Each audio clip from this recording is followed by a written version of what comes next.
देखो अपना चल रहा है पादप जगत, अपना टॉपिक चल रहा है पादप जगत। पादप जगत में कुछ टॉपिक अपन ने पूरे किए, कौन कौन से किए हैं? शैवाल किया है, ठीक है। शैवाल के बारे में अपन ने डिटेल से पढ़ा है। क्लोरोफाइसी, रोडोफाइसी, फियोफाइसी, जेंटोफाइसी आपके दे नहीं रखा था, ठीक है।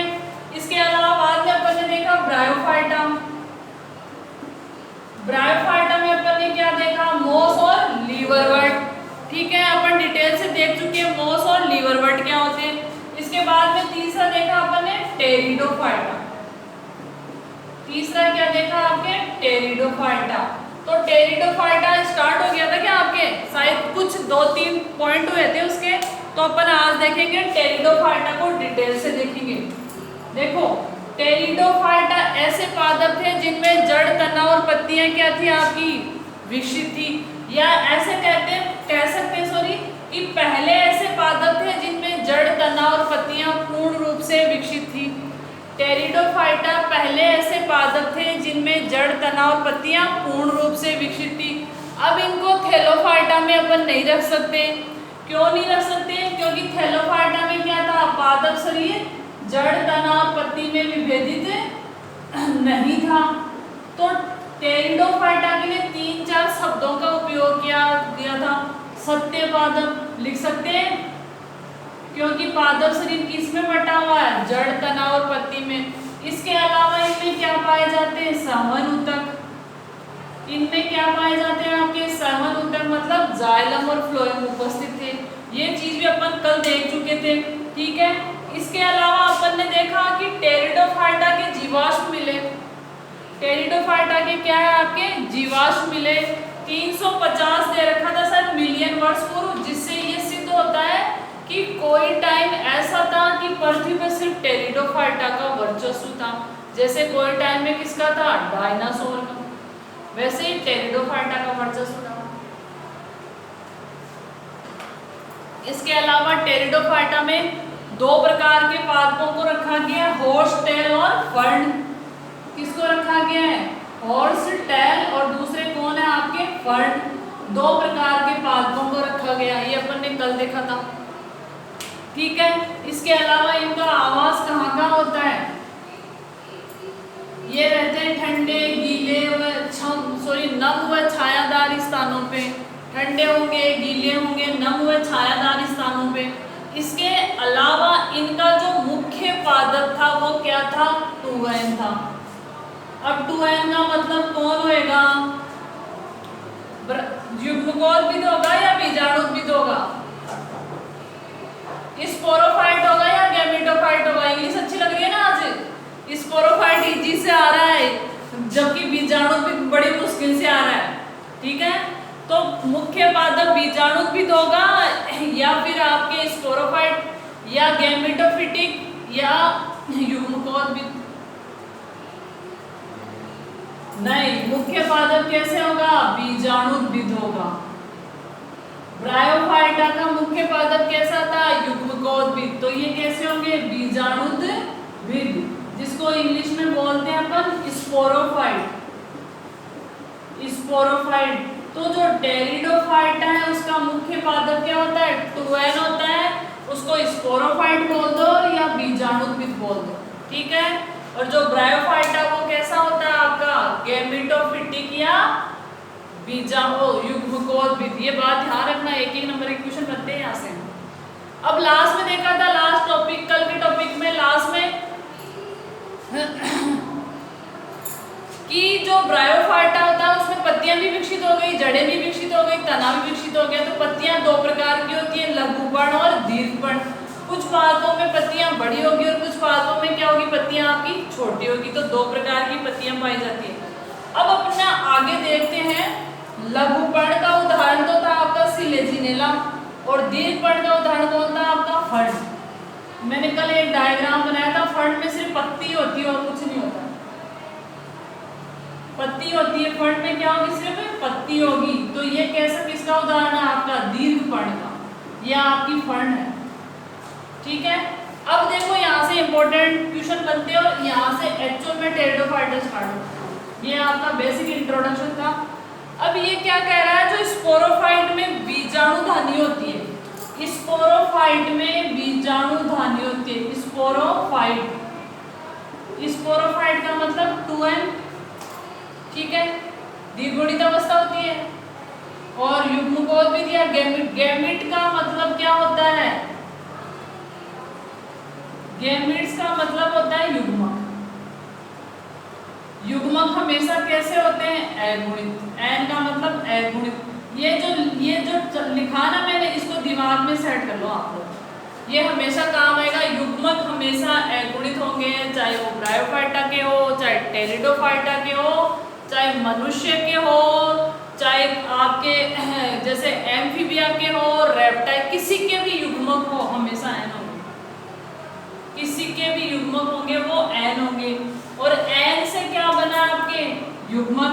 युग्मक को क्या बोलते हैं इंग्लिश में? गैमीट्स। और गैमीट से क्या बना आपका? गैमीटोफाइट। क्या बना है? गैमीटोफाइट। या फिर हिंदी में बोले तो युग्मकोद्भिद। क्या बोलेंगे? युग्मकोद्भिद का मतलब युग्मकों को उत्पन्न करने वाला। युग्मकोद्भिद का, ये देखो मैं इन पे प्रेशर क्यों दे रही हूँ, ये चीजें कई बार क्या होता है बच्चा पूरी क्लास पढ़ लेता है पर ये नहीं पता चल रहा इसका मतलब क्या होता है। तो गैमीट्स यानी युग्मक।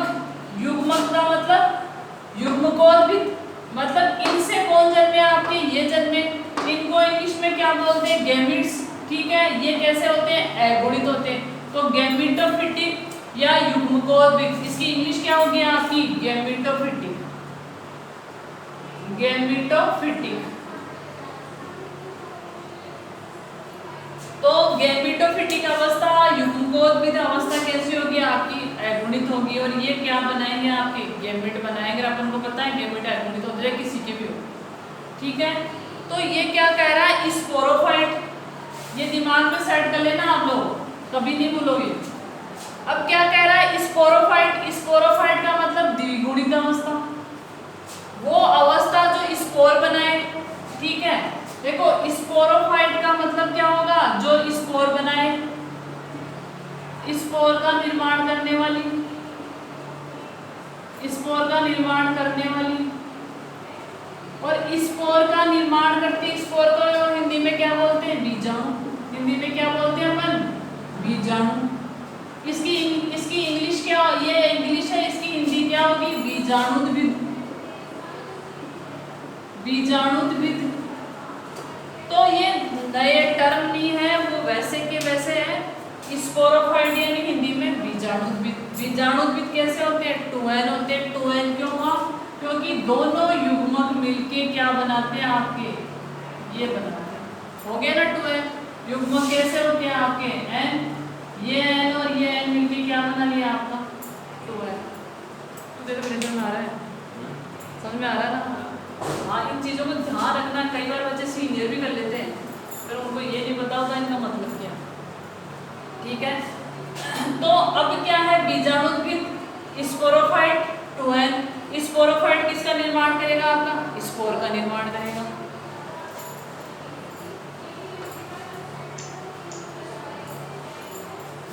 अब देखो ये क्या कह रहा है? जो स्पोरोफाइट होगा उसमें क्या होगी आपकी?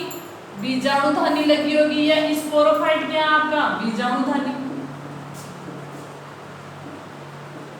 धानी का मतलब एक थैली जैसी संरचना होगी, ठीक है। स्पोरो बीजाणुधानी क्या होगी? एक थैली जैसी संरचना होगी, ये स्पोरोफाइट। और उसके अंदर क्या होंगे आपके? स्पोर होंगे, बीजाणु होंगे। देखो इसको बीजाणु भी बोल सकते हो आप और स्पोर भी बोल सकते हो। क्या कह रहा है? स्पोरोफाइट 2n होगा, द्विगुणित होगा। और इसको बोल रहे हैं अपन बीजाणुधानी या बीजाणु, ठीक है। अब ये बीजाणुधानी एक ऐसी संरचना होगी, उसके अंदर क्या बनेंगे आपके? बीजाणु या स्पोर बनेंगे। तो जो टेरिडोफाइटा होता है उसका मुख्य पादप कैसा होता है? स्पोरोफाइट। स्पोरोफाइट में क्या लगती है आपकी? बीजाणुधानियां। और बीजाणुधानियों में क्या बनेंगे? बीजाणु। स्पोर भी बोल सकते हो, बीजाणु भी बोल सकते हो, ठीक है।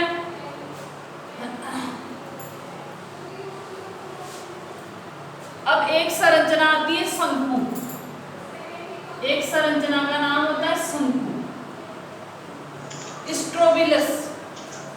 इसको इंग्लिश में क्या बोलते हैं? स्ट्रोबिलस। ठीक है। बीजाणु पर्ण होती है ना, बीजाणु पर्ण का मतलब ऐसी पत्ती जैसी संरचना, पत्ती जैसी संरचना होगी जिसपे बीजाणु, जैसे ये कोई पत्ती जैसी संरचना है और इस पे अगर बीजाणु लग जाए तो इसको क्या कहेंगे? बीजाणु पर्ण। पत्ती जैसी संरचना जिसपे बीजाणु लगते हैं उसे क्या कहेंगे? आपके बीजाणु पर्ण। और यही क्या होते हैं? आपके शंकु कहलाते हैं। इसको ऐसे लिख सकते हो आप, बीजाणु पर्ण। बीजाणु पर्ण का मतलब वो पत्ती जैसी संरचना जो बीजाणुओं को रखती है, धारण करती है। वो पत्ती जैसी संरचना जो बीजाणुओं को रखती है, धारण करती है। तो इसको लिखेंगे बीजाणु पर्ण सघन होकर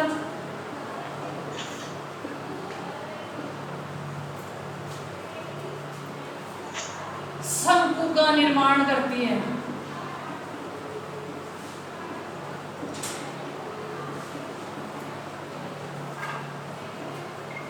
देखो ये आपका कोई टेरिडोफाइटा है, ठीक है। अब यहाँ क्या लग रही है? आपकी बीजाणु पर्ण लगी हुई है, छोटी सी लगती है, ऐसे नहीं इतनी बड़ी पत्ती लग जाएगी। फिर ये क्या होगी?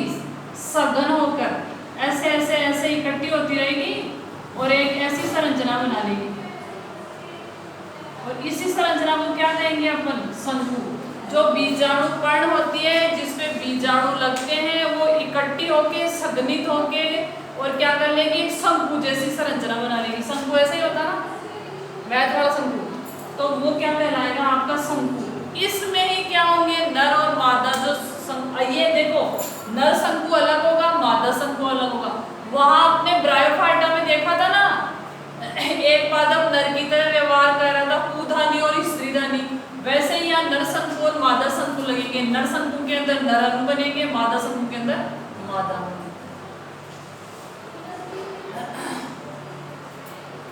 अब देखो एक क्वेश्चन और बनता है, शंकु किस किस टेरिडोफाइटा में पाए जाते हैं और किस में नहीं होते? तो आपके शंकु किस किस टेरिडोफाइटा में होंगे? सिलेजिनेला। एक पादप का नाम है सिलेजिनेला, इसमें शंकु बनते हैं। और इक्विजिटम, जिसको हॉर्स टेल बोलते हैं, इक्विसिटम भी बोलते हैं इसको। इसकी संरचना कैसे होती है? घोड़े की पूंछ जैसी।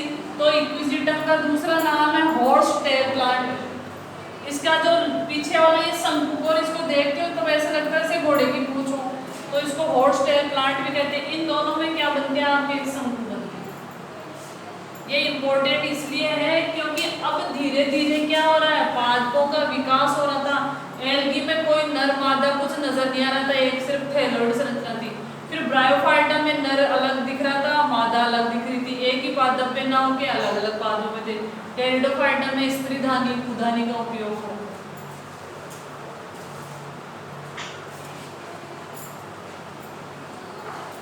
अब देखो बीजाणुधानी के अंदर क्या बन रहे हैं? आपके बीजाणु। और जो बीजाणुओं को जो उत्पन्न करती है वो क्या कहलाएगी? बीजाणु मात्र कोशिका। बीजाणु मात्र कोशिका मतलब बीजाणुओं को जन्म देने वाली, बीजाणुओं को उत्पन्न करने वाली संरचना। बीजाणुओं को उत्पन्न करने वाली, दूसरा शब्द यूज कर सकते हो जन्म देने वाली। तो बीजाणु मात्र कोशिका क्या है? बीजाणुओं को जन्म देने वाली कोशिका, जो कहाँ होगी? बीजाणुधानी में। बीजाणुधानी कहाँ लगेगी? बीजाणु पर्ण पे। तो मैं एक सीक्वेंस बना देती हूँ, एक चार्ट बना देती हूँ, फ्लो चार्ट जिसको बोलते हैं। अब देखो बीजाणु, ठीक है, बीजाणु कहाँ लगेंगे? आपके बीजाणुधानी में। ऐसे होता ना, बीजाणुधानी में। बीजाणुधानी कहाँ लगेगी? ऐसे देखो, सबसे पहले देखते हैं बीजाणुपर्ण। बीजाणुपर्ण मतलब वो पत्ती जैसी संरचना जिसपे क्या लगेंगे? आपके बीजाणु लगेंगे, बीजाणुपर्ण। बीजाणुपर्ण पे कौन होगी? बीजाणुधानी। बीजाणुधानी हो जाएगी। ये पत्ती जैसी संरचना, इस पे क्या लग जाएगी? एक ऐसी संरचना बीजाणुधानी। अब बीजाणुधानी के अंदर क्या होगी? बीजाणु मात्र कोशिका, बीजाणु मात्र सेल लिख दूं। बीजाणु मात्र सेल किसका निर्माण करेगी? बीजाणुओं का। कंफ्यूज नहीं होना है, ये बीजाणुओं का निर्माण करेगी। बीजाणुपर्ण थी, पत्ती जैसी संरचना थी, उसमें क्या लग गई? बीजाणु की धानियां लग गई। बीजाणुधानी के अंदर कौन है? बीजाणु मात्र कोशिका। बीजाणु मात्र कोशिका किसका निर्माण करेगी? बीजाणुओं का। ये स्पोर है आपके, स्पोर बोल दो इनको। ये स्पोर मदर सेल, इंग्लिश में इसको बोल सकते हो स्पोर मदर सेल। इसको बोलते हैं स्पोरेंजिया, हिंदी लिख देती हूँ, इंग्लिश को हिंदी में स्पोरेंजिया। और ये क्या हो जाएगी? स्पोरेंजियोफिल।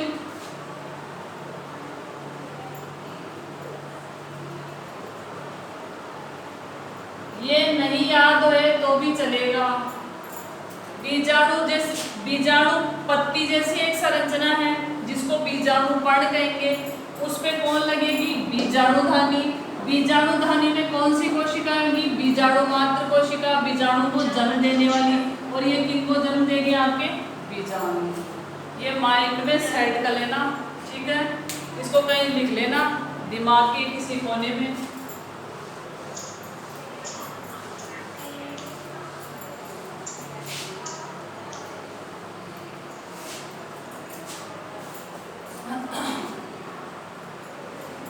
अब देखो अपने क्या बन गए? बीजाणु बन गए। अब ये बीजाणु क्या करेंगे भाई? अपन ने टेरिडोफाइटा में देखा एक पत्ती जैसी संरचना होती है जिसको बीजाणुपर्ण बोल दिया। बीजाणुपर्ण पे कौन लगेगा? बीजाणुधानी। बीजाणुधानी पे कौन लगेगा? बीजाणु मात्र कोशिका। बीजाणु मात्र कोशिका किसको जन्म देगी? बीजाणु को। अब बीजाणु को जन्म दे दिया, ये बीजाणु क्या करेंगे? ठीक है, ये सीक्वेंस तो ध्यान रखना है। ये बीजाणु क्या करेंगे? अंकुरित हो जाएंगे। बीजाणु क्या करेंगे? अंकुरित होंगे। अंकुरित तो समझते हो, मम्मी मोठ या चना वगैरह भिगोती है तो एक छोटा सा ऐसे निकलता है, व्हाइट व्हाइट सा निकलता है ना, गेहूं वगैरह, सॉरी जो कुछ भी भिगो के देख लो निकलता है। ये क्या होता है? आपका अंकुरण। तो ये क्या हुआ? कुछ पूछ रहे हो क्या? बीजाणु अंकुरित होकर अस्पष्ट, इन शब्दों को ध्यान रखना, अस्पष्ट छोटा बहुकोशिकीय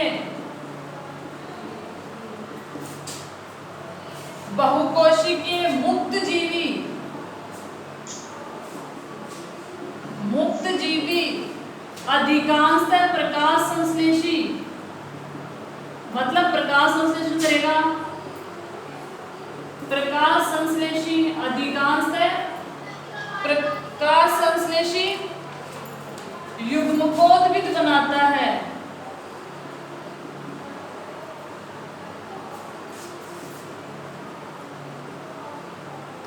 अब देखो कहां से कहां जुड़ेगा। अपन ने शुरू में पढ़ा था कि जो टेरिडोफाइटा होता है उसका मुख्य पादप कैसा होता है? बीजाणुद्भिद, मतलब टू एन। ठीक है, अब बीजाणुद्भिद से क्या बन गया? आपके बीजाणु बन गए। अब बीजाणु क्या करेगा? अंकुरित होएगा। ठीक है, टू एन अंकुरित होएगा, अस्पष्ट होगा, ऐसे नजर नहीं आएगा इसमें पत्ती है, तना है, जड़ है, कुछ पता नहीं चलेगा। छोटा होगा, आकार बिल्कुल छोटा होगा, बहुकोशिकीय संरचना है। ये बीजाणु के बारे में बता रहा है। मुक्त जीवी है, इसको जिंदा रहने के लिए किसी दूसरे की आवश्यकता नहीं, अपने आप अकेला जिंदा रह सकता। ज्यादातर प्रकाश संश्लेषी होगा और किसका निर्माण करेगा?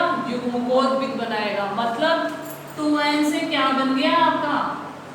n बन गया। 2n से क्या बन गया? n। दोबारा देख लो, बीजाणु क्या थे? पत्ती जैसी संरचना थी जिसको क्या बोले थे? बीजाणुपर्ण। उस पे क्या लगी, बीजाणुधानी लगी। बीजाणुधानी में क्या थी, बीजाणु मात्र कोशिका थी। बीजाणु मात्र कोशिका ने किसको जन्म दिया, बीजाणु को। अब ये बीजाणु क्या करेंगे, अंकुरित होंगे, अस्पष्ट दिखेंगे, जड़ तना-पत्ती कुछ नजर नहीं आएगी, छोटा आकार होगा, बहुकोशिकीय संरचना होगी, मुक्त जीवी होंगे, किसी पे निर्भर नहीं, अपने आप जीवन यापन कर सकते। क्यों, क्योंकि प्रकाश संश्लेषण कर रहे हैं। और ये किसमें बढ़ जाएंगे, युग्मकोद्भिद। ये जो बीजाणुद्भिद है अंकुरित होकर ये क्या बना लेगा, आपका युग्मकोद्भिद। और युग्मकोद्भिद कैसा होता है, आपका अगुणित होता है, एन अवस्था होती है, ठीक है। और इसका दूसरा नाम भी इसको बोलते हैं प्रोथेलस। प्रोथेलस मतलब थैलस बनने से पहले की अवस्था, इसको प्रोथेलस भी बोला जाता है, तो ये ध्यान रखना। समझ गए ये टेरिडोफाइटा में सिर्फ अगर यही सबसे थोड़ा सा बच्चों को, नए बच्चों को टफ लगता है, बस यही थोड़ा समझने वाला बिल्कुल फिर इजी है, ठीक है। तो अब क्या बन गया, आपके युग्मक बन गए, मतलब युग्मकोद्भिद बन गया, एन अवस्था आ गई।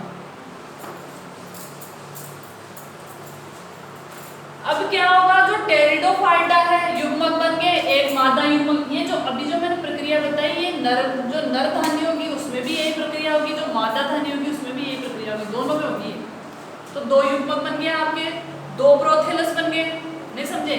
जैसे एक तरफ मैंने क्या कहा, एक होगी जो नर बीजाणुपर्ण होगी, एक होगी जो मादा बीजाणुपर्ण होगी, ठीक है। जो नर वाली है वो नर युग्मक को जन्म देगी, मादा वाली मादा युग्मक को जन्म देगी। तो एक तरफ क्या बन गया, नर युग्मक, और दूसरी तरफ क्या बन गया, मादा युग्मक। अब जब दो युग्मक होंगे तो निषेचन की क्रिया होगी। निषेचन होगा या नहीं होगा, एक युग्मक इधर से आ गया, एक युग्मक इधर से आ गया, ये दोनों जिस विधि से मिलते हैं उसको क्या बोलते हैं अपन, निषेचन। और इससे क्या बनता है आपका, जाइगोट। हाँ, युग्मनज भी बोल सकते हो आप इसको, मतलब पढ़ने लगे आजकल बच्चे।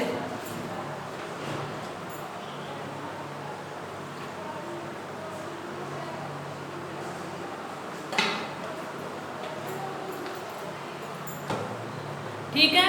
अब देखो निषेचन, ब्रायोफाइटा में अपन ने देखा था, ब्रायोफाइटा को अपन ने क्या कहा था, पादप जगत का उभयचर, या दूसरा शब्द यूज किया था पादप जगत के एम्फीबिया। क्यों, क्योंकि वो लैंगिक जनन के लिए किस पे निर्भर थे, जल पे निर्भर थे। अगर जल नहीं होता तो उनमें लैंगिक जनन ही नहीं होता। अब जो टेरिडोफाइटा थे वो निषेचन के लिए जल की कम आवश्यकता थी। क्या कहना है, टेरिडोफाइटा को निषेचन के लिए, निषेचन देखो एक और समझ लो एक चीज, जब लैंगिक जनन होता है, जब लैंगिक जनन होता है तो तीन क्रियाएं मुख्य होती है, निषेचन, ठीक है, युग्मक संलयन, 12th में पढ़ोगे आप ये सब डिटेल से, और मियोसिस, ये कोशिका विभाजन। अगर लैंगिक जनन होगा तो ये तीन चीजें होगी, अगर ये तीनों चीजें नहीं हो रही तो मतलब उसको लैंगिक जनन ही नहीं मानेंगे अपन। युग्मक होंगे तो उनका संलयन होगा, संलयन किस विधि से होगा, निषेचन से। फिर इसमें क्या होगा, मियोसिस होगा। अगर ये तीनों क्रियाएं हो रही है तो वो लैंगिक जनन है, वरना वो किसमें आ जाएगा, अलैंगिक जनन। एक और प्रकार होता है पार्थेनोजेनेसिस। पार्थेनोजेनेसिस मतलब बिना निषेचन के ही नया पादप बन जाए, नया जंतु बन जाए, तो उसे क्या कहेंगे, पार्थेनोजेनेसिस। ये अपन अगली क्लास में पढ़ेंगे, अभी तो अपना टारगेट है उसको देखो। तो निषेचन के लिए जो टेरिडोफाइटा थे उनको जल की ज्यादा आवश्यकता नहीं थी, समझो। निषेचन के लिए उनको पानी की कुछ टेरिडोफाइटा को आवश्यकता थी, कुछ को नहीं थी। इसकी वजह से टेरिडोफाइटा का फैलाव, एक शब्द है फैलाव यानी डिस्ट्रीब्यूशन, टेरिडोफाइटा का फैलाव कम था। मतलब टेरिडोफाइटा के जो पादप है हर जगह नहीं मिलेंगे। क्यों नहीं मिलेंगे, ब्रायोफाइटा या थैलोफाइटा क्यों मिल रहे थे, क्योंकि निषेचन के लिए पानी की जरूरत थी, तो पानी के साथ है कि वो कहीं भी जा सकते थे। ठीक है, इनको पानी की कम आवश्यकता होती है, इसीलिए इनका फैलाव कम था। मतलब एक कुछ एरिया में ही आपको टेरिडोफाइटा मिलते थे, हर जगह नहीं मिलते थे। उसका कारण है पानी के निषेचन के लिए पानी की कम निर्भरता। इसीलिए क्या हुआ, टेरिडोफाइटा हर जगह आपको नहीं मिले। क्वेश्चन बनता है टेरिडोफाइटा का फैलाव कम क्यों है या हर जगह क्यों नहीं मिलते, तो उसका जवाब ये होगा। क्यों वाले क्वेश्चन आते हैं आप लोगों को। ठीक है, अगला चलते हैं। अब देखो जो नर युग्मक होगा और जो मादा युग्मक होगा, अभी मैंने क्या कहा, बीजाणुधानी में बनते हैं स्पोर। तो जो नर होगा उसको क्या बोलेंगे, जैसे युग्मकोद की बात की थे, मादा युग्मकोद्भिद क्या कहलाएगा, स्त्रीधानी। और जो नर होगा उसको क्या बोलेंगे, नर युग्मकोद्भिद को क्या बोलेंगे, पुधानी। स्त्रीधानी में स्त्री युग्मक बनेंगे, पुधानी में नर युग्मक बनेंगे। ये तो सिंपल सा बस ध्यान रखने के लिए है। ठीक है, पुधानी से क्या निकलते हैं, पुंगड़ू। भाई ये नर भाग है, पुधानी से क्या निकलेंगे, पुंगड़ू। आप लोगों को याद आ रहा है कि पुंकेशर, स्त्रीकेशर। तो बस जो निम्न कोटि के पादप है उनमें क्या बोला जाता है, इसको पुंगड़ू बोल दिया जाएगा। और जो उच्च कोटि के पादप है उनमें पुंकेशर बोल दिया जाएगा। स्त्रीधानी में क्या बनते हैं, जायांग, वर्तिका, अगर अंडाशय याद आ रहा है क्या, तो ये यहाँ क्या बन जाएंगे, अंडक बन जाएंगे। बस ये ध्यान रखना आपको। कई बार पूछ सकता है कि जो टेरिडोफाइटा है उसमें नर युग्मकों का विकास कहाँ होगा, तो पुधानी में कौन बनेंगे, आपके पुंगड़ू। स्त्रीधानी में अंडक बन जाएंगे। ठीक है, और अंडाणु और शुक्राणु मिलके या अंडाणु और पुंगड़ू मिलके क्या बनाएंगे, ये अंडक है आपका और ये क्या है आपका पुंगड़ू। ये दोनों मिलके क्या बनाएंगे, अरे यार क्या बना लेंगे, युग्मनज। ये दोनों कौन है, युग्मक ही तो है ये। पुंगड़ू और अंडक दोनों क्या है आपके, युग्मक है। युग्मक मिलके क्या बनाते हैं, युग्मनज। ये दोनों एन है, ये क्या हो गया आपका, तो एन हो गया। जैसे ये क्या है आपका, ये बॉयज है और ये क्या है, गर्ल्स है। ये मेल है, ये फीमेल है। ये क्या है आपके, एन ही तो है। ये मिलके क्या बना लिए, 2n का मतलब जाइगोट। तो निम्न कोटि के पादपों में सिर्फ नाम थोड़ा सा डिफरेंस है, प्रक्रिया वैसी की वैसी होती है।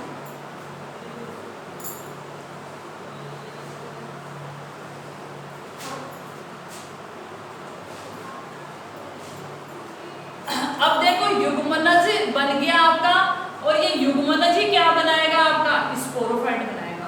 और जो टेरिडोफाइटा है उसमें प्रभावी अवस्था कौन सी है, स्पोरोफाइट। युग्मनज क्या बनाएगा, युग्मनज 2n है। स्पोरोफाइट भी कैसी होती है आपकी, 2n होती है। तो युग्मनज किसमें आपका कन्वर्ट हो जाएगा, किसमें बदल जाएगा, किसमें बदल जाएगा, बोलो किसमें बदल जाएगा।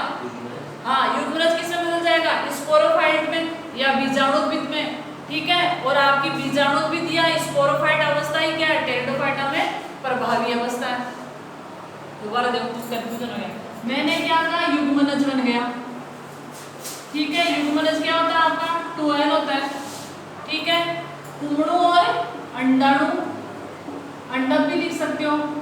इन दोनों ने क्या किया, निषेचन किया। निषेचन से क्या बन गया, युग्मनज। युग्मनज किस में बदल जाएगा आपके, बीजाणुद्भिद या स्पोरोफाइट, एक ही बात है।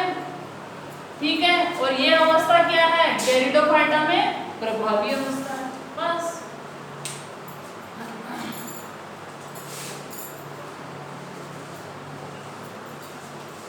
अब देखते हैं टेरिडोफाइटा में जो बीजाणु होते हैं वो 2 प्रकार के बनते हैं।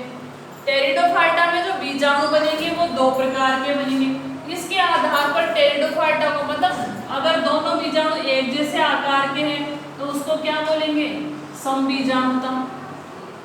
समबीजाणुता बोलते हैं।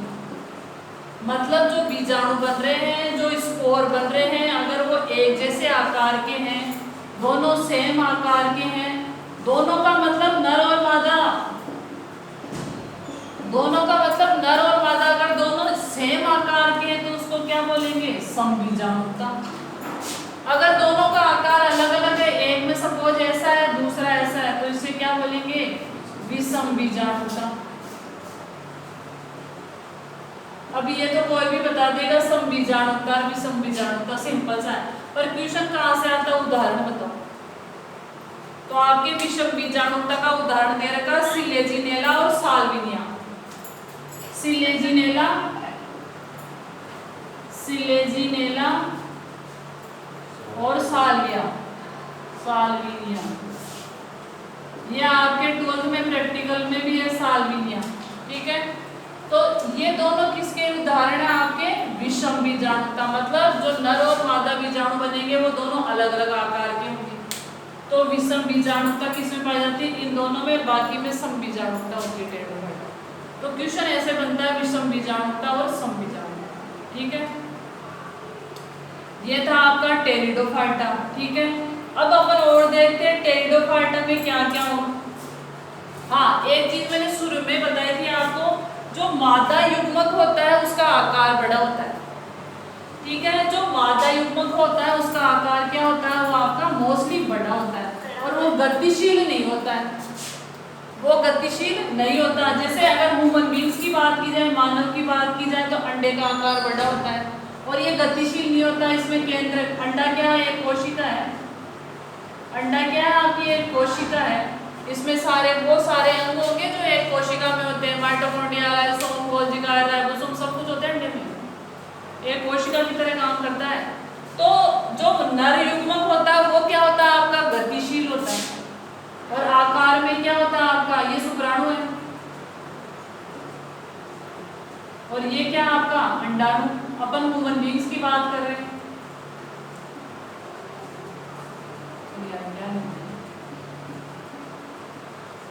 ठीक है, तो ज्यादातर जो नर युग्मक होता है वो गतिशील होता है और मादा युग्मक क्या होता है? आपका स्थिर होता है।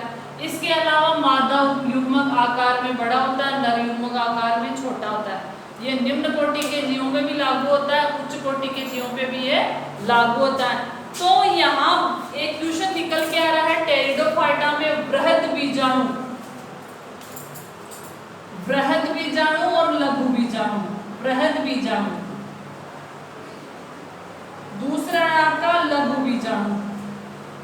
कंफ्यूज नहीं होना, बिल्कुल सिंपल सा है।